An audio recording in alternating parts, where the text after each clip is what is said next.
Hello, ladies and gentlemen, and welcome to another episode of the Terror Talks. I'm your host, Jeremy, and today on episode 41, we are talking all about Howl-O-Scream. That's right, this is the major Halloween event that happens at Busch Gardens every year. But wait, it also happened this year at SeaWorld Orlando for the first time in its history. That's right, they had their inaugural Scream down there at SeaWorld Orlando.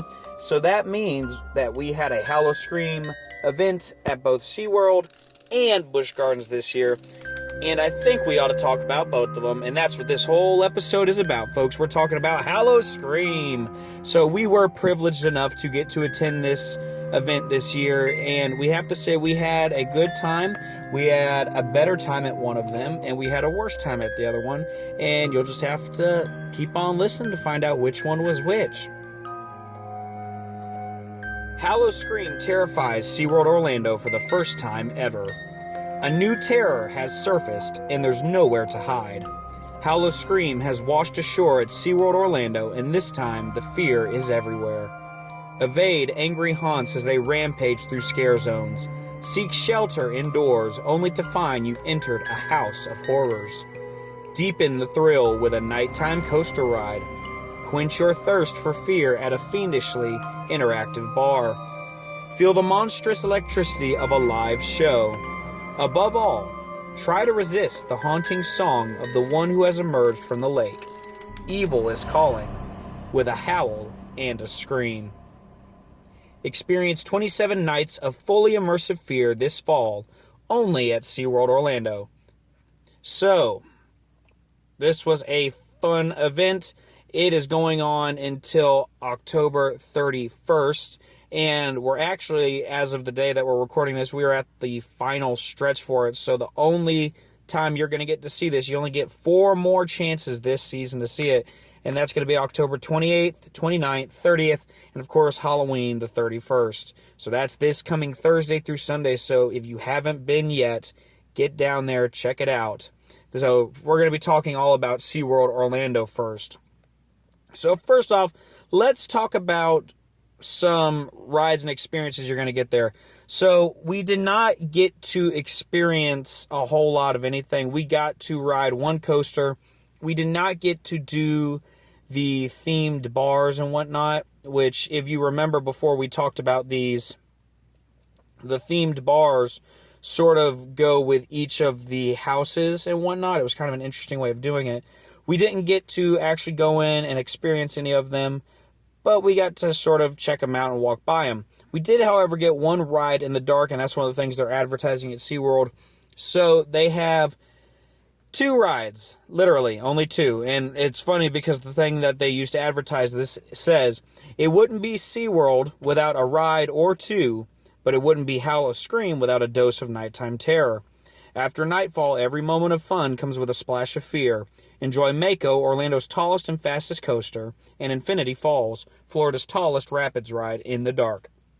So we only rode one of the 2 because I was not about to ride a water ride, because after I finished up at SeaWorld, I was literally going to Halloween Horror Nights over at Universal, so I did not want to be soaking wet, and I didn't want to get my car soaking wet either. So we did not ride Infinity Falls, although it looked like a lot of fun, and it was very tempting. But we did, however, get a ride on Mako, and that was my first time ever riding it. And it was absolutely amazing. In fact, we did ride it twice. We went back to back. Once we rode it in the very back of the car, and then the second time we went and we got a ride in the front seat. And each experience was different. It was amazing, and we had a great time. So if you ever get a chance, go ride it. And if you're there for Howl-O-Scream, take some time out and go ride it. Because, I mean, hey, you've got rides there, you might as well get a ride or 2 in. So let's talk about these themed bar experiences. So we did not get to try any of them, but we did sort of see them from the outside. We sort of looked in on all of them. We have the Sirens Last Call. So this is actually the very first themed bar you're going to come to at the park.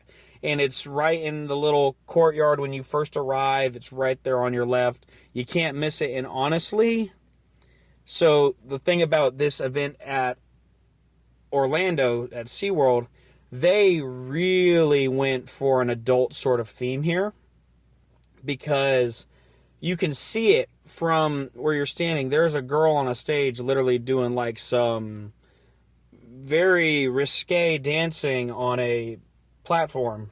And then you can see on the inside that they're doing it in there. And maybe it's because they're sirens, and sirens are usually used to be seductive, to lure in their victims. Maybe that's why they did it that way, but it was definitely a more adult venue. So Siren's last call. Creatures of the shadows need a place to play too. Could it be this rusted out underground warehouse? Glance around and do your best to blend in. The regulars here are followers of the Siren, and they know how to spot an outsider. Be sure to pay homage to her by trying the bar's signature drink, the Siren's Kiss. So unfortunately, we did not get to try any drinks at any of the local things, at any of the themed bar experiences, unfortunately. But we did just sort of take a look at all of them. And this looked like a really fun one. It definitely had more of a club sort of environment, ambiance. So it was really cool to see that. And like I said, it was very much an adult type place. So it was fun. If you were an adult, it was a lot of fun. And speaking of the Siren's Last Call, I want to mention this too, because it sort of goes along with this. All across the park, there were women dressed up as sirens, I guess is what they were. They're supposed to be sirens or mermaids, however you want to call them. And they were selling Jello shots to people. And what I mean by Jello shots, I literally mean Jello shots. So they had like little syringes, or these big, not little, they were big syringes with like a red liquid filled up in them. And I think some were orange, some were green. I didn't get to try that either, unfortunately, because they were cash only. But they were selling these, and like they went everywhere with them. I went to go into one of the shows, and I was waiting. It was about 30 minutes before the show started. And here they come through the aisles with their card. And I kid you not, it was the funniest thing. They came in, and the girl's like, Jello shot, $7 to get one, $10, and I'll squirt it in your mouth. And I was just like, oh, geez, they're really trying to sell these things. And like, they were selling a good bit. I wish I could have tried one. I bet they were really good, but unfortunately we didn't get to try one. Then we have the Longshoremen Tavern. When pirates pull into port, this be the tavern where they warm their bellies with rum. Take a break from the monsters and squalls, plant your weary hides, and join the merriment. And here you might discover that an old SeaWorld treasure has been partially resurrected. They're the Longshoremen, and they've been dying to entertain you again. So this one I did not even get to check out, and I'm really upset that I didn't, because I think it was getting like to the point where I was like, all right, time to wrap things up. So I did not get to experience this or really check it out, but I bet it was a lot of fun in there. Tormented. This is one place where a cold, frosty one is a good thing. Take refuge from the wintry terrors of the Arctic hellscape outside, and do a little refueling here. If you're feeling mischievous, you can even join in and frighten your fellow expeditioners while they're braving the horrors beneath the ice. How's that for refreshing? Again, another one we didn't get to experience. I know we didn't get to experience a lot of them, and I feel horrible that we didn't, because I know you guys just want to hear me talk about how good these drinks were. I'm sorry, we didn't try them. But it looked kind of neat from the outside.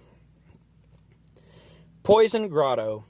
Where's your poison? Unwind with a refreshing concoction and explore the enticing atmosphere of this unearthly lounge. Its fleeting escape from the deadly vines and savage servants nearby. Just be sure to keep your eyes open and pay proper respect to the one who's invited you in. You're her guest here, and she's always watching. So, again, didn't really get to experience it. I walked in and checked it out, and it was actually really cool. There was a girl up on like a trapeze up on the ceiling, and I think I've got a picture or a video somewhere. Hopefully I've got it. And it was like really, really cool to see that, because like she was literally just up there and just swinging around, hanging out. And I was like, dang, that's really kind of cool. And yeah, but we didn't really get to experience any of them. I will say Siren's Last Call seemed to be the most fleshed out one. So that was really neat. So up next, we've got roaming haunts. So like I said, there are 3 roaming haunts: the Sirens, the creatures, and the minions. So the Sirens, like I said, they were everywhere. They were selling drinks all over the place. They were all over the park, and that was really cool to see. The creatures, this was the one that seemed to be scaring people, and we'll talk about this over at Busch Gardens as well. They were literally wearing ghillie suits and hiding in the bushes, and you could not see them anywhere. You could not see them coming. And it scared the living crap out of you, because they would just sort of move a little bit, and it was always enough to scare you. And there was a couple of them, I think, here that got me real good. I was like, oh, geez, where'd you come from? And, like, it was awesome. Like, they really went all out with the whole camouflage thing. Then you've got the minions, and I only saw them one time, and it was as I was leaving, actually. And I think something was going on with them because they were not interacting quite as much. They were sort of just standing off, and I saw some security guards. And I went to go take a picture of one of them, and, like, the person kind of, like, held their hand up, like, no picture. So I'm guessing something must have happened. And so if that person is listening, I'm very sorry. I hope I didn't offend by trying to take a picture. I did not catch what was going on in that moment. But the minions, that was another cool one, but I didn't get the full effect with them because of whatever was happening at the time. But it's still neat to have them sort of roaming about the area and going around and scaring people. So now on to the scare zones. So we had 4 scare zones that were all really neat, and I actually really enjoyed all of them to a degree. There were some I wasn't as fond of, but there were some that I was really fond of and really enjoyed. So we'll start with my least favorite one, personally, and that was Frozen Terror. So this was number 4 for me. You might think you're a safe distance from the snow-entombed research facility, but you're not free from the frozen horrors. This inhospitable Arctic wasteland is swarming with icy subhuman walkers. They may have pickaxes and shovels, but they're not here to help dig for survivors. They're here to turn you into one of them. So this one, it was neat. I thought the concept was really neat to see all these people sort of like frozen, and the makeup was actually really good on some of them, and there should be some video clip and pictures showing up. Like, it was really, really cool to see these guys. But it wasn't my favorite scare zone. There wasn't a whole lot to it because there was a lot of, like, construction walls on either side of it. And so that sort of took away from it. You just felt like you were literally walking down a hallway, sort of. So I wasn't a big fan of the way that worked out. I'd like to see those walls maybe go away. I think they were there because there was a coaster being built on the other side or in the vicinity. So I'm hoping that that issue is resolved and those walls go away just so it doesn't look like such an eyesore. But I thought it was really cool. A lot of really cool people walking around. They all had like pickaxes and things to like bang on the ground and scare people, shovels. It was neat. It was an original concept. It was one I personally had not really experienced before. So it was really neat. Up next is Deadly Ambush. So this one is number 3 for me. The year is 1961. You've wandered into a quaint campground nestled in nature. It might sound like a dream, but a new nightmare has just begun here. What's happened to the campers? Creatures are emerging from the darkness. There's nowhere to hide, and no park ranger to rescue you. Get back to civilization now before it's too late. So this one, I liked this one, but it still wasn't my absolute favorite. But I liked it because it had this very much like we're going camping, we're out in the woods sort of vibe to it. You know, it was like going back to summer camp in a way. Even though I never went to summer camp, it still had that vibe to it. But it wasn't the scariest one. Like, a lot of the creatures you saw were just campers sort of walking around. There was one who was like a werewolf or something, and like that was kind of creepy looking, but it still wasn't that creepy. But it had its moments, especially at nighttime. It was a little cooler to see. The lighting package that they used there was kind of neat because they used some unique things I did never think of with a scare zone before. So it was neat. It wasn't my absolute favorite, but it was still pretty cool. There was a couple people who sort of like lunged out at me and scared me a little bit, and so that was good to have those there. And yeah, I mean, it was a cool scare zone, but like I said, it wasn't my absolute favorite, but still pretty cool. Up next we have Sea of Souls. This is it, the site of that horrific shipwreck. Those marauding pirates were too arrogant to see their downfall coming, and now they're doomed to wander through a sea of gruesome reminders. Their souls are restless, and their anger is real. They'll never stop seeking revenge on those who've escaped their ghostly fate. Steer clear if you can. So this one is number 2 for me, and really this one and the number 1 could have probably been interchangeable in a way because they were both pretty cool. I put this one because this one didn't have as much scenery going on with it, but what little bit it did have was actually pretty neat and pretty cool. It had pirates roaming about and kind of lunging out at you with their swords and all that. They had this really neat banner that said, "Abandon all hope, all ye who enter here," or something like that. The lighting package was very well done in this area. Lots of blues and just sort of like spotlighting that blended very nicely with the fog. Lots of really great things here. And I always love the pirate theme.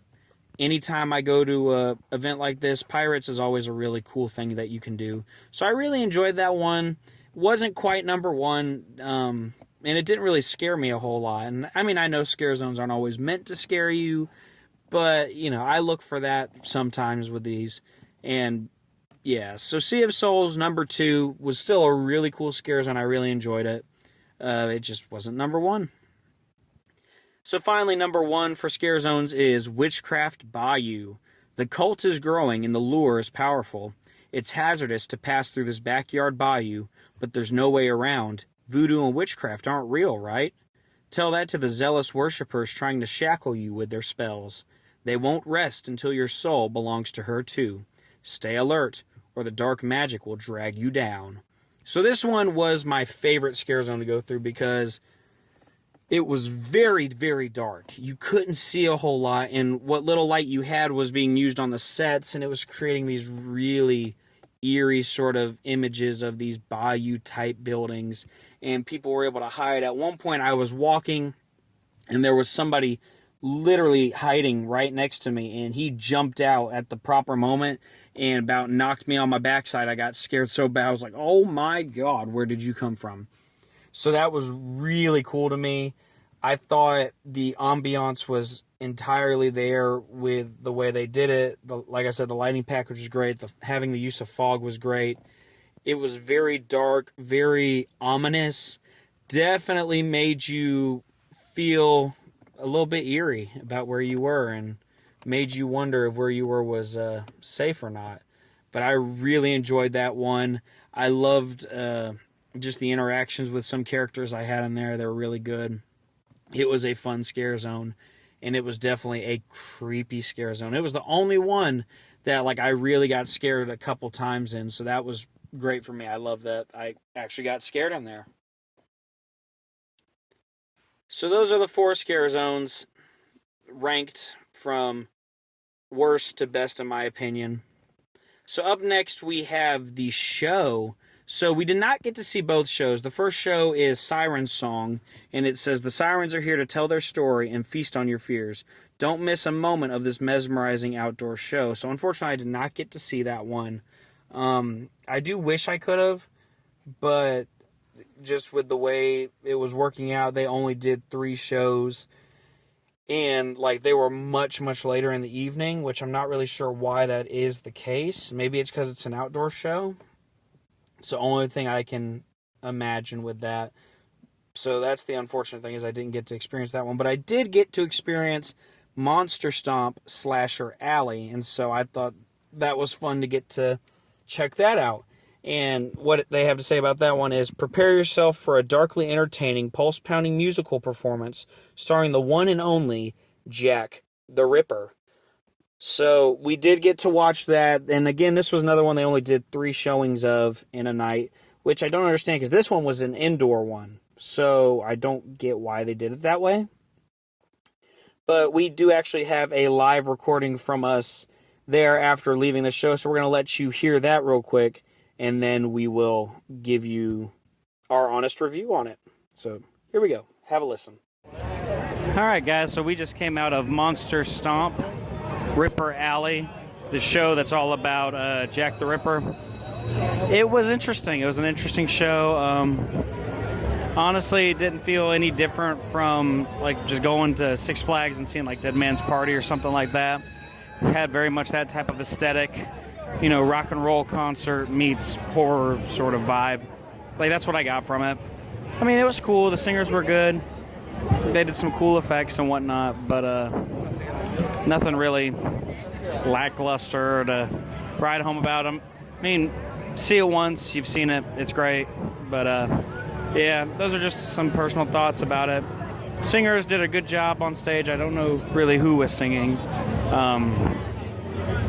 But yeah, couldn't really tell. They all had masks on, and only 2 singers had face shields on. So I know for a fact they were singing, but I'm not sure about the other ones. So not really sure. All in all, good show. Enjoyed it. Check it out.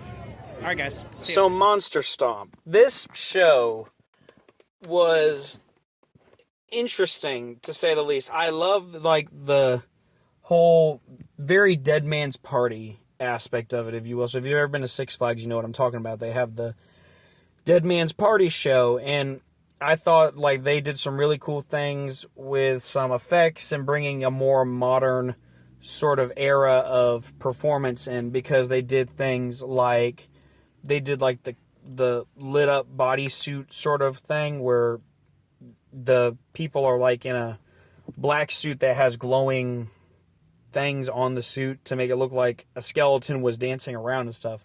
That was a really cool thing they did with that. And the effect almost worked perfectly. The first time it did, it worked perfectly.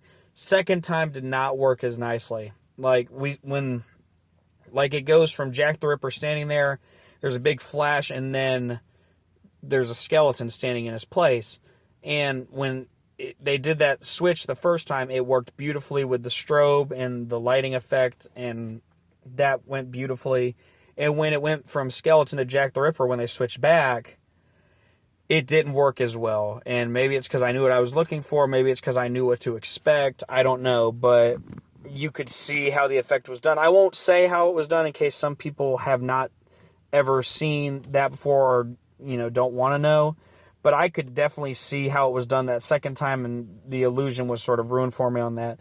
But everything else was really cool. They did some great things with having this digital screen behind the set, and they kind of used that to tell the story of not just creating a backdrop of London where they were, but also doing some cool things where Jack is killing people. Like, he would slit the throat of somebody, and on the back screen it would be a big old, like, red bloody splat up on the screen, and it, like, sort of worked to help tell the story a little bit better. And I thought that was a really unique way of using that type of technology to create almost a sort of Broadway show, a mini Broadway show.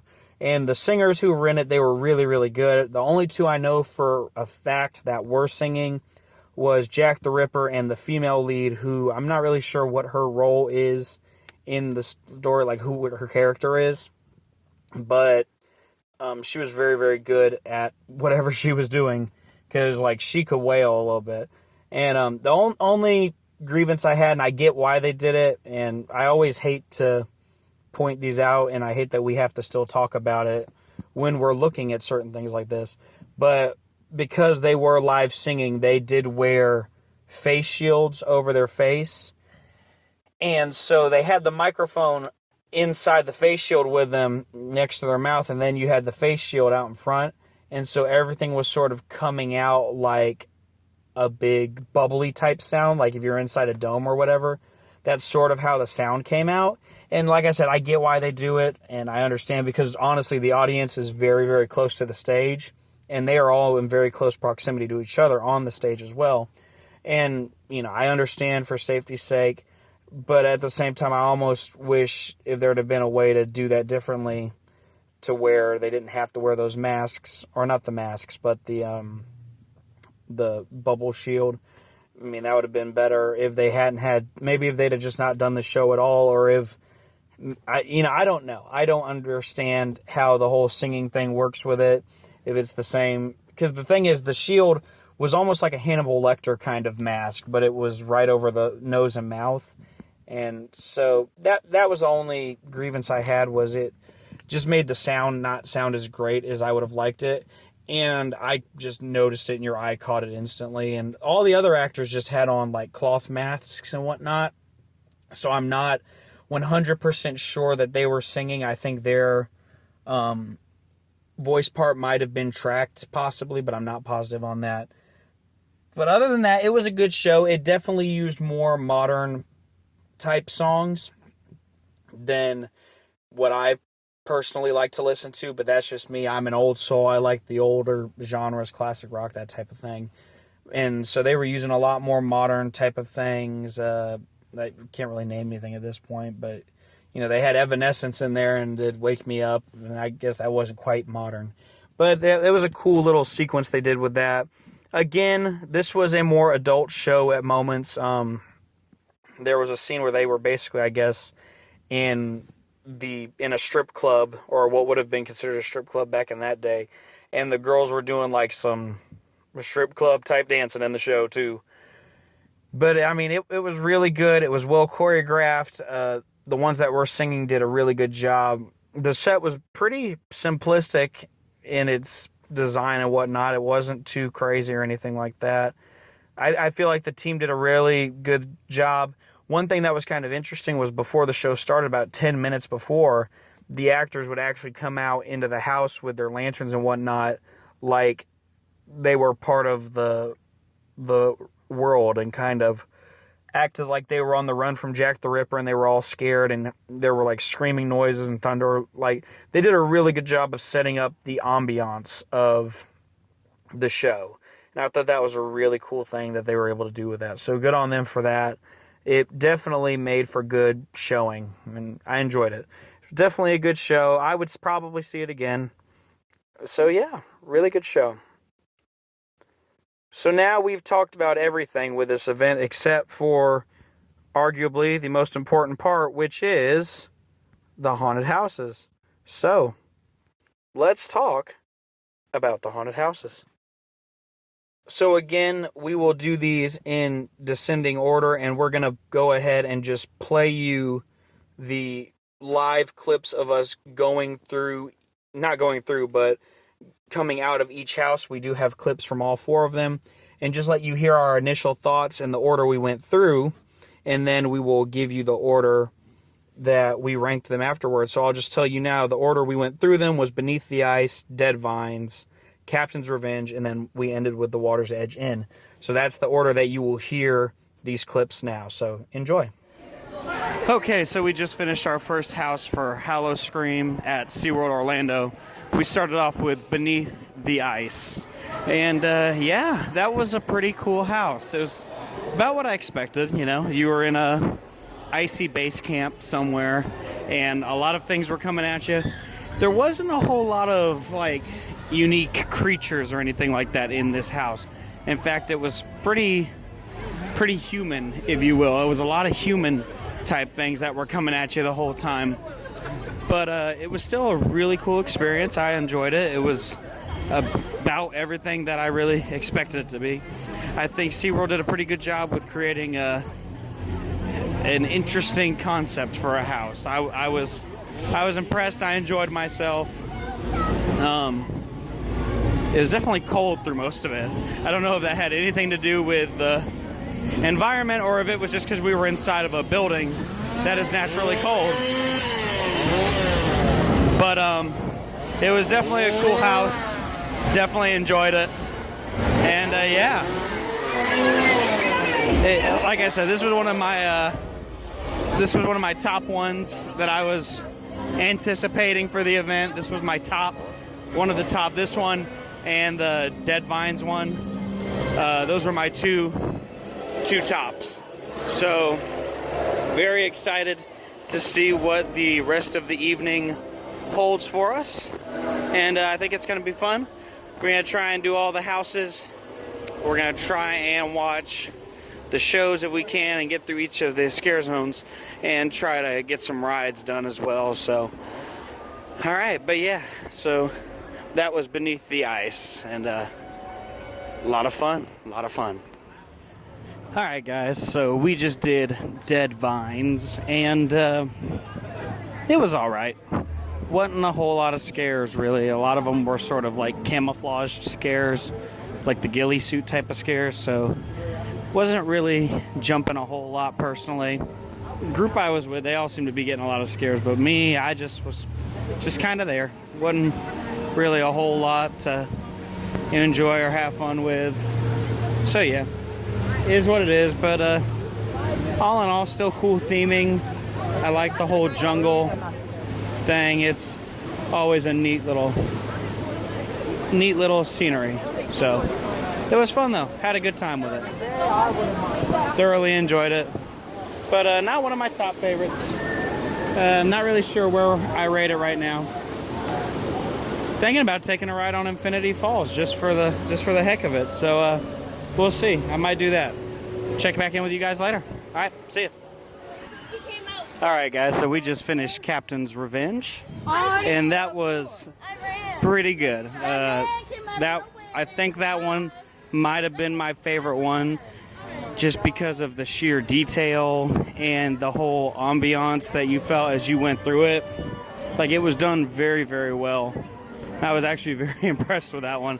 A lot more than I thought I would be. I think that one might be reaching #1 tonight. I think that might be my top for SeaWorld's Howl-O-Scream. I really enjoyed that one.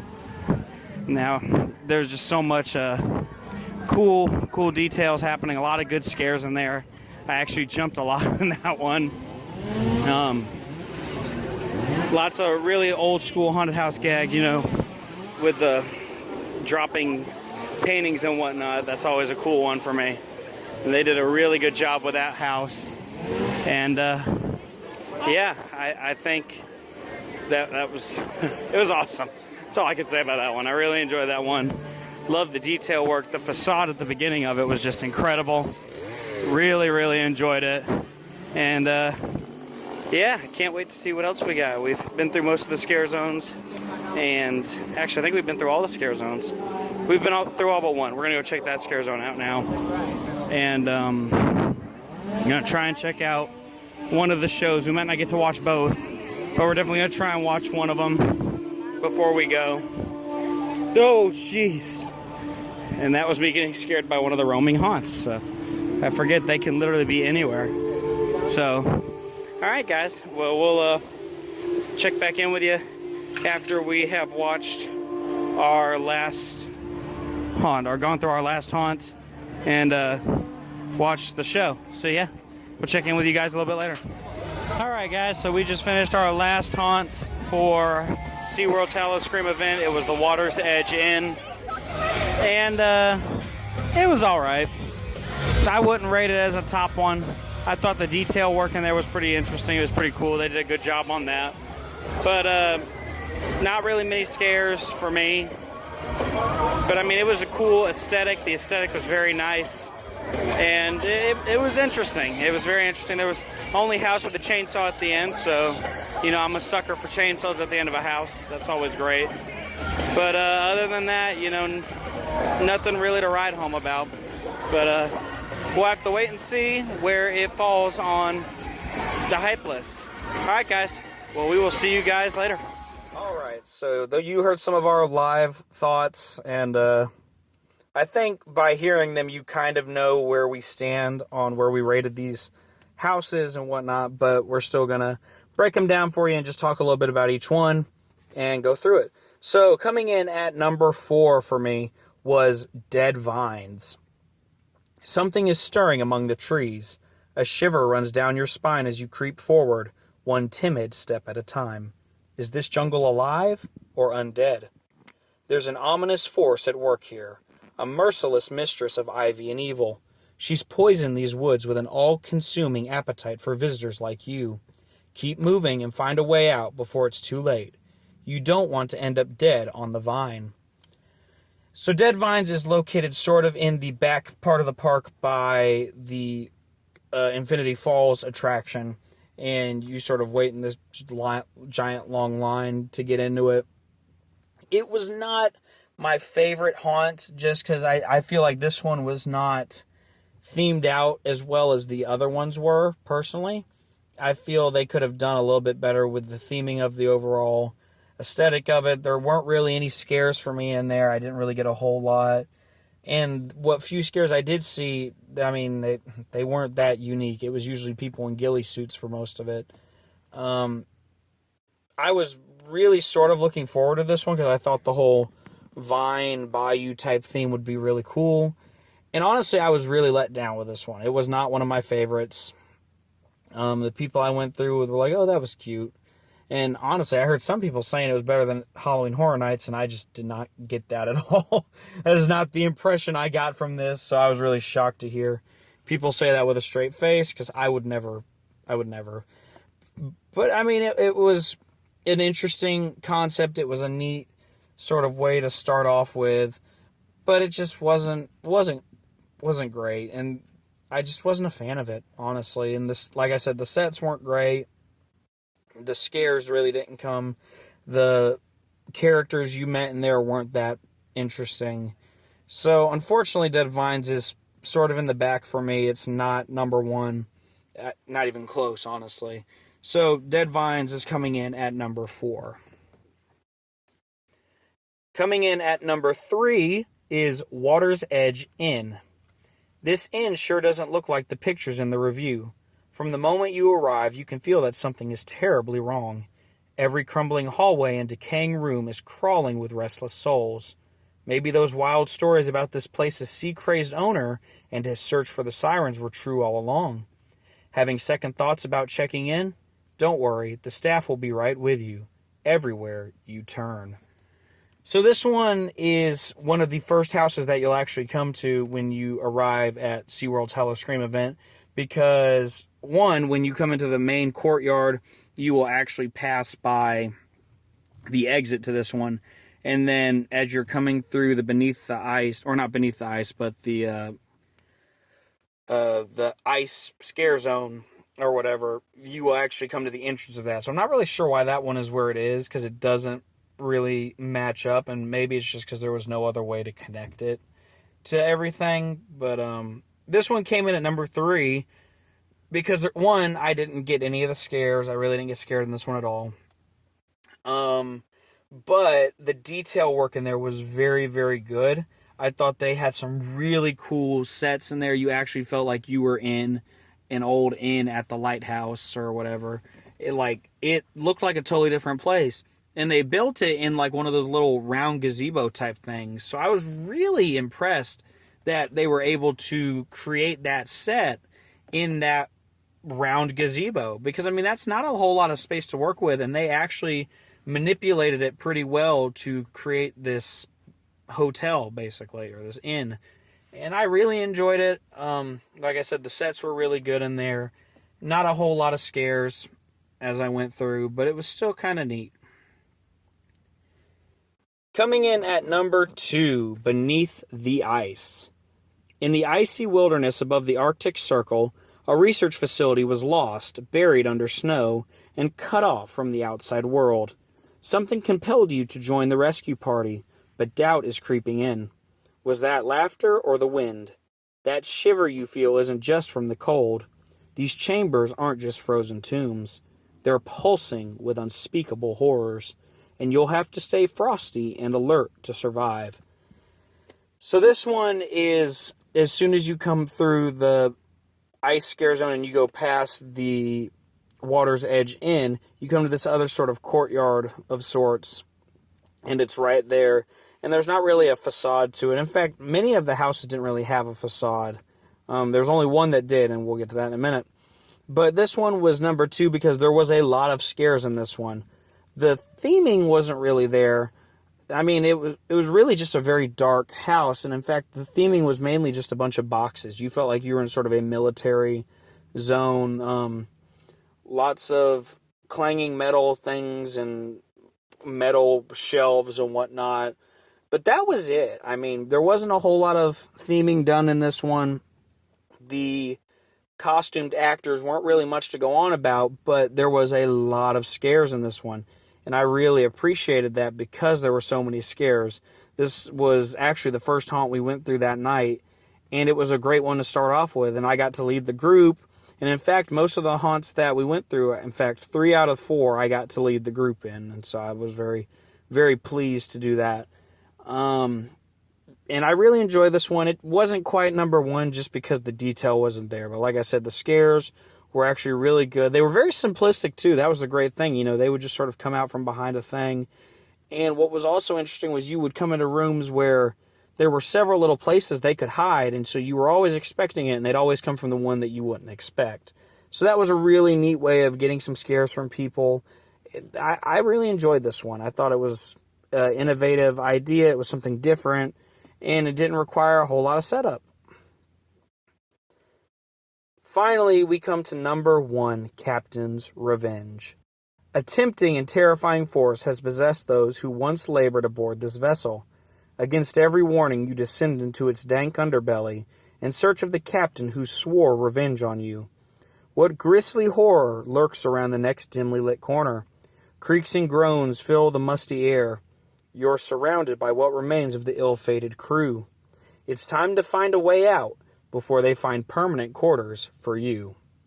So this one was my favorite because, honestly, in my opinion, it was the most themed out one that we had. It had the most scares, and it was something different. It was something I hadn't necessarily experienced before anywhere, because very seldom do you actually get to run into haunted houses where it's pirates. And I love that this one was pirate-based and had that pirate sort of theme going on. There was a lot of things you got to experience in this one, running into the pirates and seeing the gold and going down in the brig and just all the different aspects. And you felt like you were on the pirate ship. You were getting scared by pirates. They were jumping out from everywhere. And I loved just the ambiance. And then the facade at the beginning was an actual giant pirate ship. You actually had to go up a ramp to get into the building. It was amazing. I was really, really impressed by this. And I had a really good time with this one. I thought that they did, in my opinion, this one is number 1. I thought the lighting in there was good. The ambiance they created was good. Everything about it was just really, really good. Really, really fun. And I'm so glad I got to experience that one. I have nothing negative to say about it. I came out of that one smiling and shaking because I had gotten several scares in there. And I just really enjoyed this one. It was definitely one that I was looking forward to, and I was so glad when I got to go through it and put it at top of my list. So good on SeaWorld for that one. Really, really enjoyed it. And, I can't wait to see what they do next year and see what sort of houses we're going to get next year. But those are the 4 houses for Howl-O-Scream at SeaWorld. And that's where we sort of ranked them all. And we had a really, really fun time going to this event. And we'll definitely be checking it out again next year when we're down there for HHN, because it's right there around the corner, so we might as well. I really hope that they decide to bring this back next year and do it again, because it was a lot of fun. And I think a lot of people had a lot of fun with it. And if they didn't, well, that's on them, I guess. So be sure to go out and buy your tickets now, because it's almost over. It'll be going Thursday, October 28th through Sunday, October 31st. You only have 4 more days this year to experience Howl-O-Scream in SeaWorld Orlando. So be sure to go check it out now. If you can, go to their website, SeaWorld.com. Make sure you click the Orlando park to attend that one, unless you're maybe going to one of the other SeaWorlds in San Diego or San Antonio. Go check those out. We obviously did not get to visit those, but, we hope that those events came out well. And, so be sure to go check this one out and have a good time. Let us know what you thought. Maybe you agree with our rankings on the houses and whatnot. Maybe you didn't. And, we'd love to hear what you thought if you got to experience it. Share your pictures with us. Tag us. It's a great time. We had a lot of fun, and we can't wait to go next year. So now we're going to take a short little break to hear from our sponsor.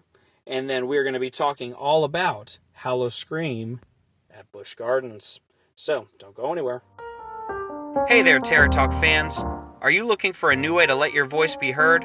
If so, check out our friends at Anchor. Anchor is a one-stop shop for creating your very own podcast. They offer editing tools to create your podcast, which include your audio, listener audio, unique transitions, and custom advertisements. In addition, they'll also help you distribute your podcast to other listener sources, such as Spotify, Apple Podcasts, and many others.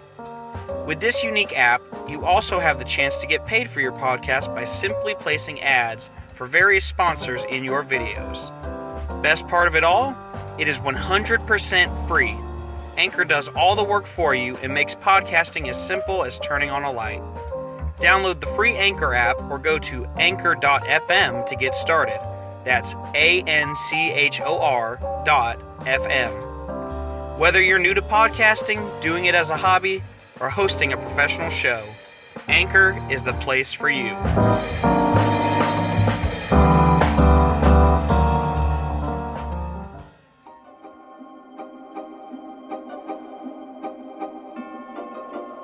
Hello, ladies and gentlemen, and welcome back to this episode of the Terror Talks. Today we are talking all about Howl-O-Scream. Before the break, we were discussing SeaWorld's Howl-O-Scream event, and now we are going to be talking all about Busch Garden Tampa Bay's Howl-O-Scream experience. So, before we even dive into any specifics about it all, I'll be real. Busch Gardens Orlando and Busch Gardens Tampa Bay were two drastically different events, and what I mean by that is I had a better time in Orlando than I did in Tampa Bay, which is really shocking to me because Orlando, this was their first time doing it, and in Tampa Bay, this was like their 21st, 22nd time doing it. Like, they've been doing this a while, so I was really surprised at the difference in quality, if you will. Especially when Busch Gardens Tampa Bay boasts that they're the top 3 best theme park Halloween events by USA Today and Reader's Choice. That was not the experience that I had at all. So let's just sort of dive into it, talk about it, and we'll just kind of go from there. Howl-O-Scream terrifying haunted houses are back with a vengeance. Tampa's premier Halloween event returns earlier than ever for 28 killer nights with scare zones and haunted houses, including 3 all-new haunted house experiences. Fear returns to its most immersive form with the return of iconic horror-filled haunted houses to terrify guests at Busch Gardens Howl-O-Scream, Tampa Bay's biggest haunt event. Park guests will find nowhere to hide as zombies, deranged clowns, werewolves, and new surprises stalk their prey throughout 8 scare zones and unpredictable roaming hordes lurk in the darkness. Beyond the haunts, killer entertainment can be found on stage with Fiends returning to the festival field, and last year's best-kept secret, the Rolling Bones, performing electrifying rock covers at Dragon Fire Grill. So, this event will be going on until October 31st, Halloween, so you don't have a whole lot of time to get down there and experience it. In fact, you only have 4 more nights, which contradicts what their website says, which says 2 more weekends. No, there's only 1 weekend. This is the last weekend coming up. So you have October 28th, 29th, 30th, and 31st, Halloween. So be sure to get out there while you still can, because time is running short. So, one of the things that they boast for this is, much like SeaWorld's Howl-O-Scream event, they have some attractions that are available for you to ride. So I'm going to read what it says here, and then I'm going to basically bash it because it does not match. So, with exhilarating coasters and thrilling attractions, guests can take on their favorite rides in the dark in between the frights and scares of Howl-O-Scream. Bring your fears to new heights on Falcon's Fury and SheiKra. Then let the adrenaline rush as you launch into the shadows of Cheetah Hunt and Tigress. Okay, let's talk about that. So, pulse-pounding attractions. I went there, and I think there was only 4 rides total open, and Falcon's Fury, I don't believe, was one of them. And I can promise you that Cheetah Hunt was not one of them. In fact, Cheetah Hunt was not even open during the day, from what I understand. It had a giant crane out by it and was being constructed or worked on. This was very, very disappointing to me and several other people, because that is one of the best rides that Busch Gardens has to offer, and it was not running at all. So that was a little bit of a disappointment. And yeah, even here on the website, it advertises all of these rides, and not all of them are running. It says Sand Serpent, that one was running. Scorpion, that one was not running. Kumba was running. We did get to ride that. Cheetah Hunt, like I said, that one was not running. So I'm not even sure why that one is even being advertised, because like I said, that one is not even running during the day. Montu was running, but we did not get to ride that. Falcon's Fury was running. That was the drop tower. Shikra was running. Cobra's Curse was running. Tigress was not running, but Crash Test Zombies was running. So I guess there was probably a little bit more than I thought running. But it was the main ones that we all want to ride that were not running. And that's the big disappointment. So, like I said, we only rode 2 rides while we were there. We rode Kumba and we rode the Cobra's Curse. We were going to hop on Tigress, but that was either broken down or they just decided not to run it when we actually were waiting by it. So we decided not to ride that. We decided not to ride Shikra because they were advertising 120-minute waits. Falcon's Fury, same thing. Montu, same thing. Kumba was saying 120, but I decided to give it a chance because I looked at the line. It didn't look like it would be that bad. Scorpion, I didn't even see it, so that one I don't believe was running. And like I said, Cheetah Hunt wasn't running, and that was the most disappointing one of all because there was a giant crane next to it. So, first and foremost, Busch Gardens, what are you doing? Your website is clearly saying that all these rides are running, and they were not. So that's the first problem. Now, the 2 rides we did get to ride, we enjoyed them. They were a lot of fun. I mean, as you can say with roller coasters, they're fun. My problem was the wait times and the lack of attention it seemed that the ride attendants were giving people. Like, they did not seem to have any pep in their step. They had no motivation to be working that day. It was truly, truly disappointing. Now, I know we're not a roller coaster podcast or anything. Like, we're a haunted house podcast and Halloween thing. But because this is advertised as part of the event, it's going to get a review too. And the workers there just did not seem to care. And it was noticed by a lot of people that I met along the way. They could tell that these workers just did not care about what they were doing. So, Busch Gardens, not off to a great start. And honestly, I should not have had to have waited in the lines as long as I did because the rate they were moving was way too slow. So, yeah, you might get to ride a ride, but you might only get to ride a ride, and you might not get to do the haunted houses either if you do that. So, choose wisely, because apparently Busch Gardens can't let you do everything all at once. They did have a new themed bar called the Blood Bar, and they were boasting swamp water, witch's brew, and the Bite Jello syringe shots. Now, I did not see the Bite Jello syringe shots here. I saw those at Busch or at SeaWorld's event, so not sure about that. We didn't get to try the bar because the line was down the block, and it honestly didn't look like it was changing, so I was like, well, we're not going to do that. We didn't go into the Shop of Horrors, and we didn't play any games, so unfortunately there were some things we couldn't afford to, experience because it took forever for us to get inside the park. The parking situation was absolutely horrible. The people running the parking gate seemed like they did not care who got through and who didn't. And so we got to the park at 6:30, and we didn't get in the park.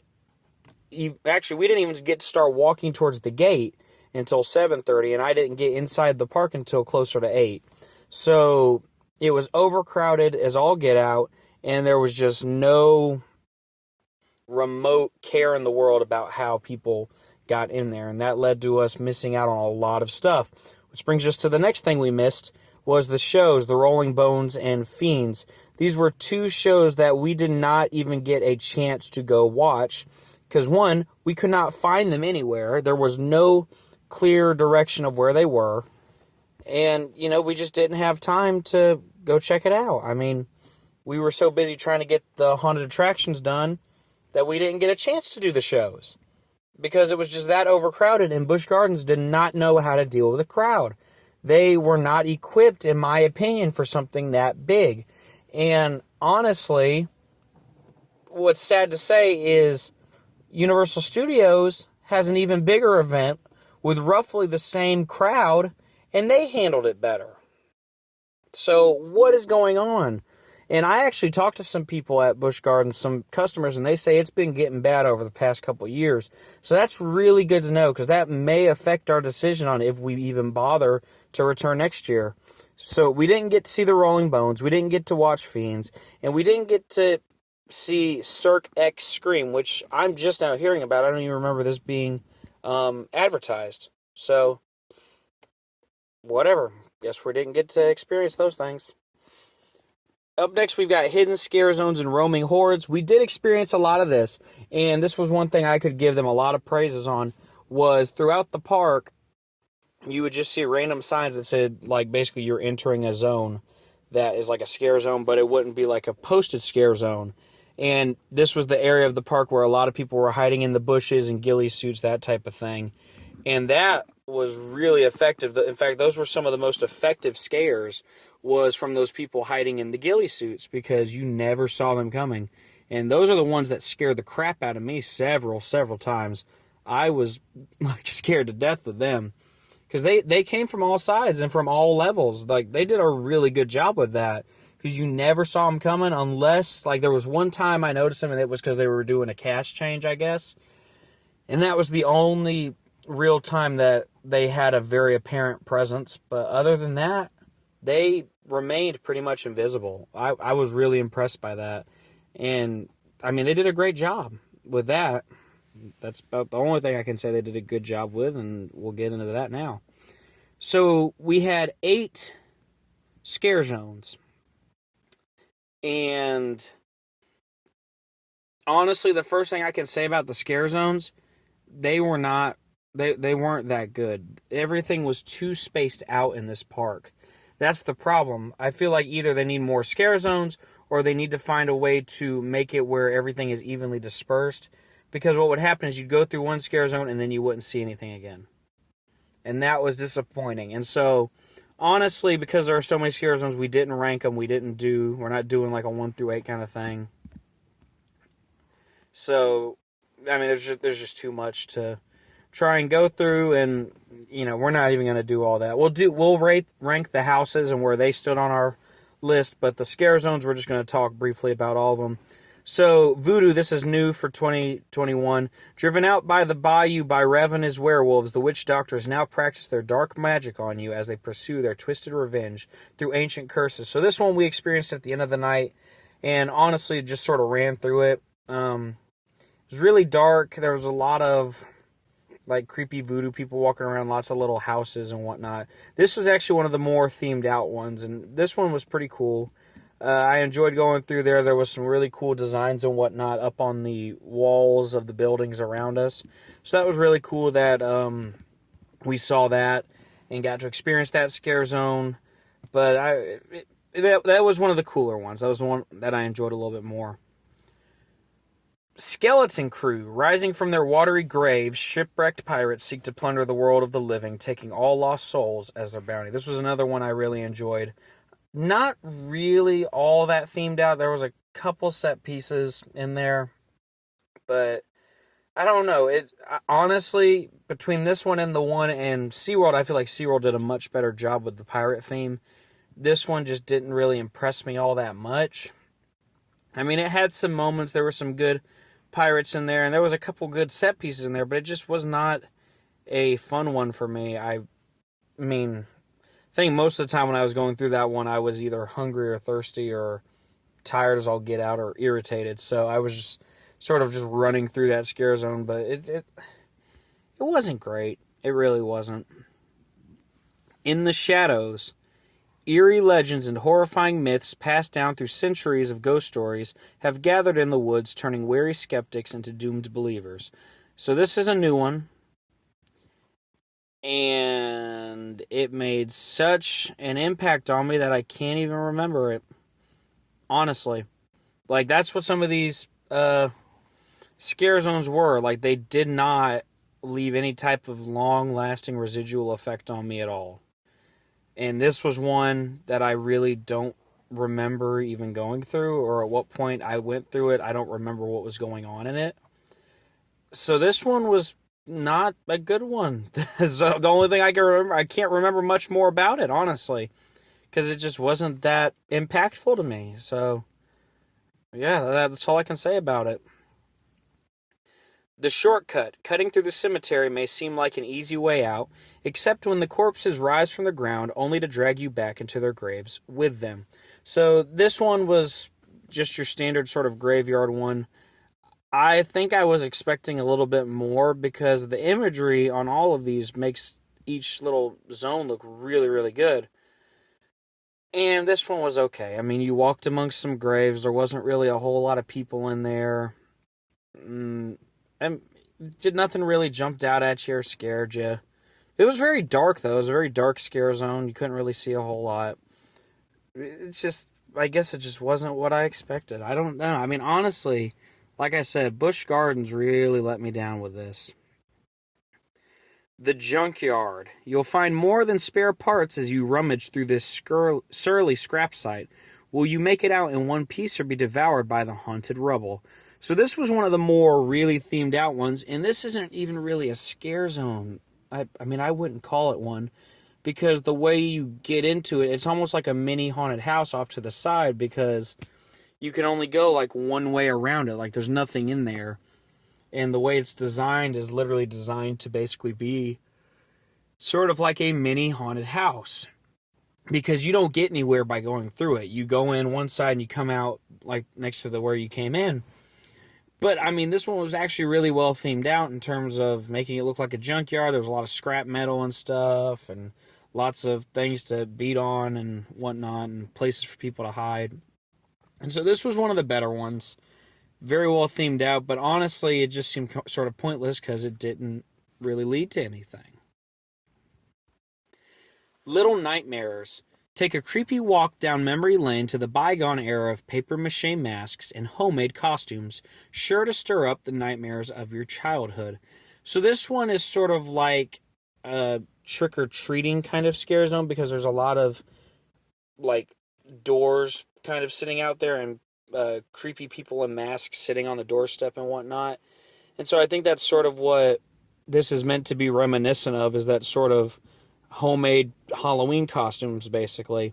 And, like, the people in there that I encountered are pretty creepy, but it's a pretty barren scare zone. I mean, there's not a whole lot of anything to it, honestly. Finally, we have Deadly Toys. You can run, but you cannot hide as giant toys spring to life in a murderous rampage with you in their sights. Childhood memories will be destroyed when these toys turn a play date into a slay date. So this one was another one that was kind of neat, just because the whole idea of, toys and that sort of thing is kind of creepy. And it worked. There was some really creepy looking toys in there, and they had these oversized set pieces. It was like going to Toy Story Land or something at Disney, but it was like Toy Story Land from hell. And there was a lot of creepy looking figures, and there was a guy with a chainsaw and whatnot, and it was like it was a neat scare zone. It definitely had a lot of interaction with some people in there. It was cool. I enjoyed that one. So those are the scare zones. Like I said, we're not going to rank them. Because they were all, in my opinion, a little bit subpar. Not really all that great, which is really disappointing to me. And, I just hope that, in the coming years, maybe Busch Gardens will go back to the way they were, where things were supposedly good. Because, in my opinion, this wasn't a good year, and now we talk about the houses and show you why it was an even worse year. So this year there were 5 haunted houses, 2 returning from years past, and 3 brand new ones. And it's very interesting to see where all of these sort of landed on the hype list before and where they have landed now. Like, it's very, very interesting. We're going to play you the audio clips of us coming out of each of the haunts individually, let you hear those first, and then we will break down each of these haunts in terms of where we ranked them. So, have a listen. Alright guys, so we just finished our first house for Busch Gardens' Howl-O-Scream event. It was the Witch of the Woods maze. And, I don't know, I'm having some mixed emotions about it. I thought, you know, parts of the design were actually pretty cool. It was actually a pretty long house, a lot longer than I expected. But it just didn't really deliver a whole lot of scares to me. Maybe it's just me personally.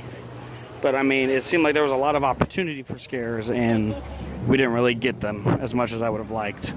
So, yeah, it was okay. I think I expected a lot more from it. But, you know, we'll see if the other houses deliver more promise than that one. And we'll just kind of have to play it by ear and see how things go. All right, guys. But that is Witch of the Woods. It was fun. Cool ambiance and whatnot, but we'll talk more about it later. All right, guys, take care. Hey, guys, so we just came out of the Forgotten Haunted House. That's the vampire one. Well, and in case you're wondering, no, the name of the house is called the Forgotten. But we just got done with it. Again, it was all right. Nothing really to write home about. It had some... It had a cool ambiance to it. I mean, in that regard, that was kind of neat. But other than that, I mean, it just wasn't a great house. I mean, had some cool lighting effects being done in there and a cool concept of the vampires and whatnot. But you felt like you were walking through like a hipster vampire's house or something. Like, it just sort of had this hipster kind of vibe and just wasn't that great. That was Chic we're going by. We're going to try and get a ride on it. I don't know if we're going to make it on it or not. But we're going to try. But, yeah, it was an alright house. It was a cool concept. I mean, I guess vampires aren't all that original, but just the whole kind of vampires, I guess, was kind of neat and interesting. So, all in all, it was alright. Not a top house for me either. Hoping the other three houses we go to will deliver a little bit more promise. But we'll just have to wait and find out. Alright guys, we'll talk to you later. What's up guys? We just got done with Cell Block Zombie. What a cool house. Wasn't a whole lot to it, honestly. I mean, in terms of scares, it seems like the best way I can rate these houses tonight is just by the decoration, because everybody else seems to be getting the scares where I'm not getting them. So that's kind of a bit of a downfall. But it is what it is. You know, we do what we can. But I mean, really cool houses. I really enjoyed that one, Cell Block Zombie. I thought that was really neat. It was very, very long, actually. It was a very cool house. I really enjoyed myself going through there. A lot of decor, a lot of really good detail work done to make it feel like you're actually in like a prison. So that was really neat that they were able to do it that way.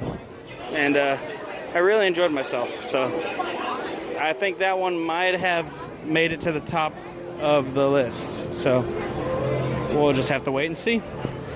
All right, guys. See you later. We got two more. What's up, guys? It's Jeremy here on the Terror Talks. We're doing the audio a little bit differently because my phone is pretty much dead at this point, so I'm recording on the video camera, and I'll extract the audio later. I made a big yucky. You should clean that up. Strange things in this scare zone. We just came out of the Residence Haunted House, and yeah, it was something. I mean, honestly, that's all I've been able to say tonight about haunted houses here, is they've been something. The set work was pretty immaculate. They did a good job about making you feel like you were inside somebody else's house and a place that you really didn't want to be, which was something that I had heard from some other people in line earlier this evening. They had said that they really made you feel like you were in a place you didn't want to be. And so that was kind of neat. They did a good job with it. again, not very many scares. So honestly, I'm basing our rankings for the houses solely on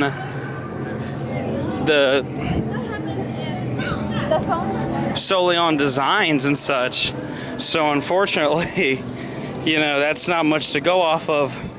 But they still had some moments in each of them, and there was enough to see that we have something to talk about on the show. So yeah, the Residence was a neat house, good design. Busch Gardens did a good job with that one.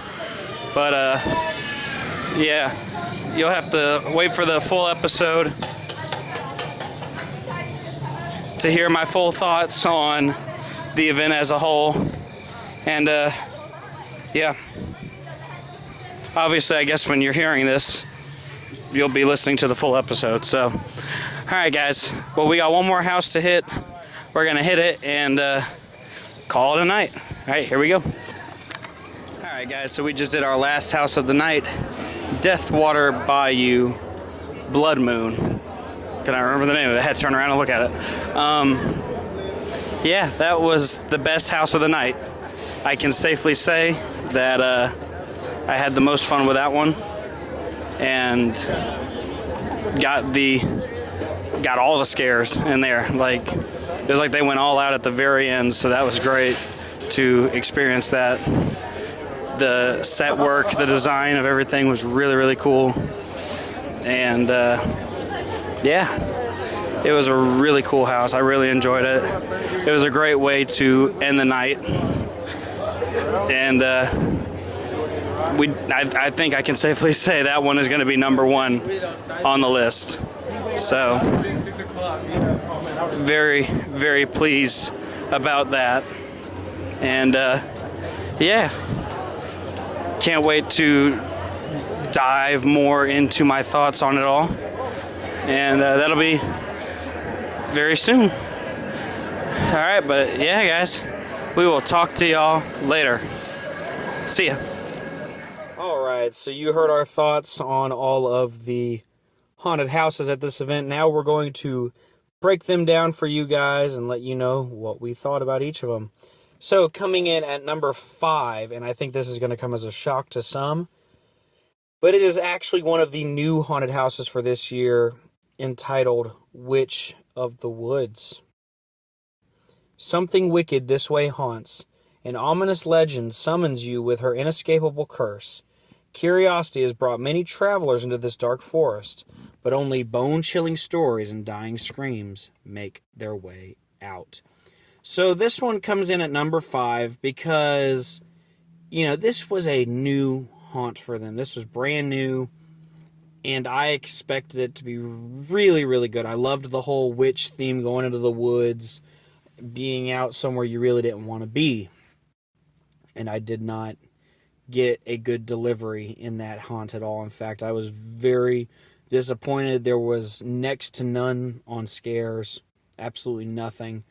The sets really weren't a whole lot to go on about. There was one scene in particular that I can remember. You felt like you were walking through like a street or whatever, but it was only for a very short amount of time, and I just wasn't impressed with it. And what made it worse was they were sort of doing the thing that Universal does, which is conga lining the people through the houses, but it didn't work. For Universal, they train their actors to be quick about resetting the scare and making sure that you get, a scare, even from the people who just got scared by you. Busch Gardens doesn't do that. In fact, I was seeing people get scared, and then the actor would just focus on them for like another who knows how long. And I don't recall ever hearing the scare get reset or anything like that. And this house was especially guilty of that. In fact, all 5 houses really weren't that scary, and you heard me mention this in my initial thoughts after leaving them. None of them were really that scary, and we kind of had to go off of the overall ambiance and the set of each one and little minor details instead of, a scare factor. And unfortunately, where all things are considered, Witch of the Woods came in last place just because it wasn't that great. It was like they tried for details in certain places, and they lost the details. So unfortunately, Witch of the Woods did not get ranked number 1. It got number 5. Up next is The Forgotten. Dark discoveries await in the underground vampire realm, and this one is number 4 for us. Again, another new one for 2021 and another flop for 2021. There was no real good scares in this house at all. In fact, I was really sort of weirded out by the whole idea because it was like hipster vampires almost. Like, I don't even know how to explain it. Like, it felt like you were going to like an Andy Warhol party or something. And like, it was like a hipster swinger type thing back in the 60s or 70s. And that was the sort of vibe you got from it. Like, you felt like you were at a nightclub for vampires. And it wasn't scary. There wasn't a lot of people even jumping out at you. Honestly, I didn't see that many. The sets were a little bit better. They were kind of neat in certain places. But it just was not a good house. It was not a great house at all. And honestly, the only thing that kept it from being number 5 is the fact that the sets were actually sort of neat. And that's all I can say. I mean, it wasn't good. It was not good at all. And that's just how it is. I mean, like I said, they had some good set moments, and I'm glad that at the very least, if we got nothing else, we did get to see the character from the poster image in there, and that was kind of neat. But not much jumping out, not much anything else in there. Coming in at number 3, The Residence. This suburban home paints a pretty picture on its eerily quiet street, but open the front door and discover the domestic demons that lie beneath. So another one that wasn't very scary, but the set was really, really good, because you felt like you actually entered into somebody's house that you did not want to be in. Like, it was really rough in there, and it looked like a real house. And not only that, you went into like the house itself, you went into the backyard and got to experience different things. Like, they had at one point dogs barking behind a fence, which I thought that was a really cool touch to have that. And it made it kind of neat. It created that illusion of you being outside. There wasn't a whole lot of people jumping out at you, again, that I remember. There was a couple, but not many. I mean, this one was definitely a more scenic one. Enjoy the scenery and have a nice walk through the psychopath's house. And that, I mean, it was good in terms of that. I thought the detail work was very nice in that one, and definitely up to par. But other than that, not much to say on it. Up next at number 2, we have Cell Block Zombies. This is new for 2021. Vicious crimes resurface from beyond the grave as death row zombies seek their own twisted form of justice and your flesh. So usually, you hear these plots about zombies, and you would never expect a haunted house about zombies to come up high on a list because it's just zombies. Well, this one was really, really good. I thought this one was done very well because there was a lot of ample opportunity for actors to jump out and scare you. And while we didn't really get a whole lot of the scares in here, I could sort of see where they were meant to happen in this one and how they could be very good. And I spoke to some people earlier that day who also said this one, they were just coming at you from all sides. So maybe we got a bad walkthrough on this one, but I thought the overall feeling of this one was done really well. The set design of this one was really well. The ambiance was really good. When you first arrived at it, it looked like you were actually arriving into a prison. It had the searchlight up top, searching around. It had the name of the place. It had the fences and all that good stuff. It was done really well, and it took you sort of through all the different places of a prison that you would see, only it's a prison for zombies. But I thought it was beautifully done. I think they did a really good job with this one. I thought it definitely was one of the better ones that they had done, and one that I certainly enjoyed going through, and I came out with a smile on my face at the end of this one because I thought that was really good. And at first, that was one of my favorite ones that I had done that night, and then I got to do one last one, and that was the one that I enjoyed the most. And yeah, it was definitely a fun one, and I mean, they did a good job with all the things in there, so I really enjoyed it. So finally coming in at number 1, Deathwater Bayou Blood Moon. New terrors will stalk the swamp this season. Can you outrun the pack? So this one was my absolute favorite one, coming in at number 1, because I was just enamored from the minute you walk in. You sort of walk into this bayou-type witchcraft shop. Probably not meant to be witchcraft, but this like bayou black magic sort of store. And then it dumps you out into the actual swamp. And they did an amazing job at making the inside of this place look like a swamp. They had actually built trees and stuff in here to make it look like you were walking through the bayou and you were getting scared left and right. And we literally were getting scared left and right. There was a lot of good scares in this house. There was a moment where you kind of got to choose your own path, where it was like 2 circling, rotating tunnels, that little illusion. And my group was like, you pick. And I said, I'll go this way. And they're like, okay, we're going this way. So we split up, and I'm the one who got the scare. So that was kind of funny because I was all by myself and I got the scare. But it was really, really done very well. Like I said, lots of good scares in there. Lots of really good set design and ambiance. You really felt like you had walked outside and were walking around a bayou. And I was very impressed by that. And what was the most baffling of it all was this was our last house of the night. And like the park was closed. It was after 1 o'clock. So everybody was ready to get out of there, but we had already gotten in line before 1, so they were letting us go through. And the actors did not hold back in this one. They went through all the way to the end and kept it going, kept the energy up all the way till the final person went through. And I think that was just an amazing way to sort of salvage the night a little bit, because we had such a not great night, the rest of the time we were there. And lucky for us, this one sort of saved the day and really made it a better experience for us. So I'm glad we got to do that one, and I'm glad there was a little bit of hope for us by the end, because I was getting worried. I didn't know if it was going to be worth it by the end, and luckily we were proved wrong. So good on Busch Gardens for that. They did a good job on that one. And it's funny because that's the one that was a returning haunt, and I can see why that one would be returning. So yeah, that is Busch Gardens Tampa Bay and their Howl-O-Scream event. Like I said, not nearly as good in my opinion as SeaWorld's Howl-O-Scream event. And this was their first, so that's the real crazy part about it. And this is Busch Gardens' 21st, 22nd one. So it's really baffling to know that it just was not as good. The crowd levels really made it unenjoyable, and the way that everyone sort of crammed in there, it was not fun. There wasn't as many rides as I would have enjoyed riding. The wait times for everything were outrageous. The staff there were not, on top of their game. I was just overall very disappointed in the overall experience of it all.